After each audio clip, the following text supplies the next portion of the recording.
Hey guys, it's Gaku again. I'm here today to talk about everything Instagram Reels, and I'm gonna give you my 5 key tips on how to make an Instagram Reel go viral. Now, I just started posting Instagram Reels this past January, the 1st of January actually, and since then I've tried to post at least 1, usually 2 Reels per day.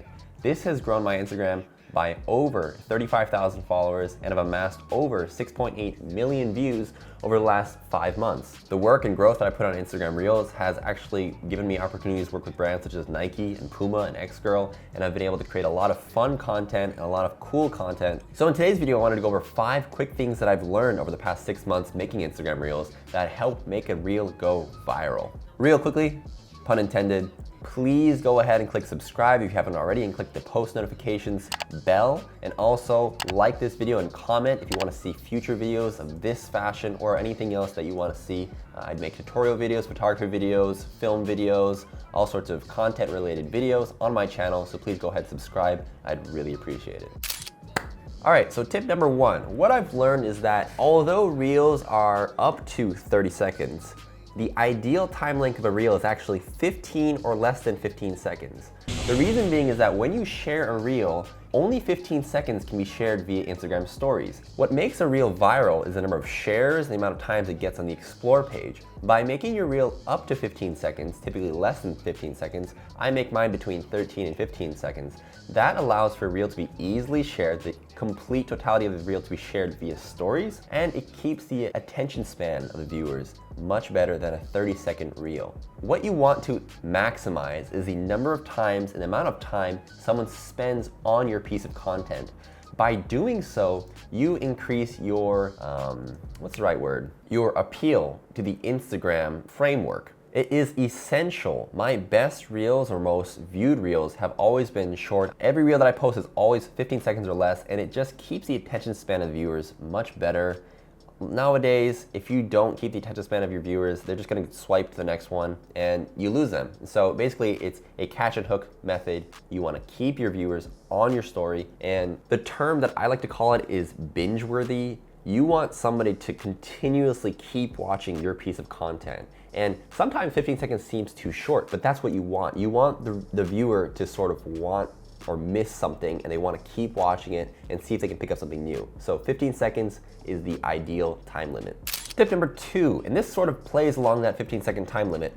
What you want to do is ideally create a continuous loop. So that means is that typically what I try to do is try to make the beginning and the end of the reel loop, so that when the reel finishes, it quickly and seamlessly goes back into the beginning of the reel. I'll go ahead and play a video to sort of show you what this means.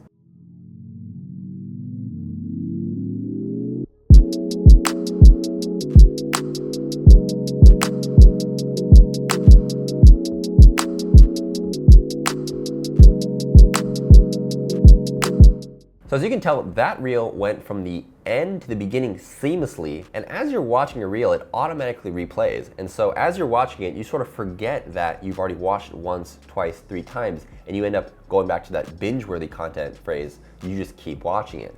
That's a key component of keeping people hooked on your content, is making sure that it's a continuous loop. Tip number 3, the beat drop. In essence, the most TikTok-y part of an Instagram reel. I love this. This is one of my favorite things to do. The ideal time frame to create your beat drop in your music, in your reel, or sort of the main action sequence in your reel is in the first 4 seconds. The 4-second rule is what I keep in all of my reels. You want to have your beat drop or your sort of wow, sort of boom factor in the first 4 seconds. The reason is that you don't want it to happen too early within the first 2 seconds, because it takes a second or two for the viewer to acclimatize to the sort of scenario that you create in your reel. It takes them a second to sort of take in what's going on in the reel, and then as soon as the viewer understands the concept or where the reel is, that's where you want it to switch into the main portion of your reel. I keep this 4-second rule pretty strict. Either 4 or maybe 5 seconds, somewhere around that 4-second mark is where you want a big switch in the speed or the beat or the sort of drop of the song choice that you use in your reel. Going into tip number 4, which is the song choice. The song choice is a huge component of your reel. I think it might be even more important than perhaps even the visual component of your reel. It has to mesh seamlessly and perfectly, and just it has to match the mood of the visuals in your reel. Now, if you're just starting out on Instagram and you're looking for sort of not quick fire ways, but the easiest way to get your reel either featured or shared is to use a trendy song. Now, you can go on YouTube or you can go on the explore page of Reels and you can find songs that you've heard a bunch of times, obviously, and you can go ahead and find the most recent, shareable, trendy songs that you can actually download, save, and use on your Reels. This is the easiest way to get your Reels shared. However, what I like to do is use remixes of songs. I often find remixes on songs in SoundCloud or YouTube or on other Reels, and use those remixes onto my Reels. When using songs from artists, you obviously want to tag them when possible, but the great thing about Instagram Reels is that there is no copyright blocking on the music portion. So you can use any song on your Reels, and that sort of explodes the spectrum of possibility in terms of the audio component when you add to your Reels. The reason why I use remixes is that when you use a remix, typically the first part of the song is something that the audience can relate to. It's a song or sound that they've heard before. But when you add the remix portion of the song into it, it sort of takes the audience from a comfortable place into a new spot where they're like, oh, I've never heard this before. This is sort of interesting. I like the sound of this. I'll stay, I'll watch it, and then I'll keep watching. And eventually I'd want to find that song. So that's another way to keep your audience's retention in.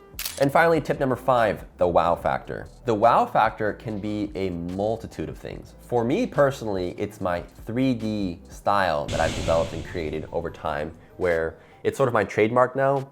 It doesn't have to be a trademark style or sort of like this personal, unique technique per se. It could be anything. The wow factor is that thing that you're trying to show off to your niche audience and you're trying to appeal to the viewer. Now, this could be an amazing place if you're doing travel Instagram, for instance. This could be an sort of like an amazing photo that you've taken in the street, or an amazing film photo that you've taken, or the product, this amazing new product that your brand is perhaps created and is going to launch. It's anything that you think would appeal to your audience. This goes back to the most difficult part. You're trying to be creative, you're trying to be different, but you're also trying to be authentic to the style or what you produce on your Instagram page. If it's visually interesting, and once again, it has that audio component to it, no doubt about it, it will be shared, it will be viewed, it'll be consumed, and it'll go viral. I think the biggest thing I want to stress about this though is that try to keep it authentic. You don't want to sort of copy other people's styles, or you can always take inspiration from various sources, but what you want to do in the end is create your own version of this sort of visual audio experience in this reel that you want to portray. If you make something good and you make something authentic, it will gain traction, no doubt about it. So just keep that in mind. So yeah, that was 5 quick tips on Instagram Reels that have helped me grow my Instagram and also amassed a lot of views on my Instagram over the past few months, especially. Once again, I make videos weekly on photography, videography, content creation, so please go ahead and subscribe if you haven't already. I also have a Patreon. I'll link that below if you'd like to support me on this channel and my ventures. I also have a few preset packs available on my website, and I'll link those below as well. I really appreciate you watching till the end. Please go ahead and stay tuned for my next video coming soon, and I'll see you guys in the next one.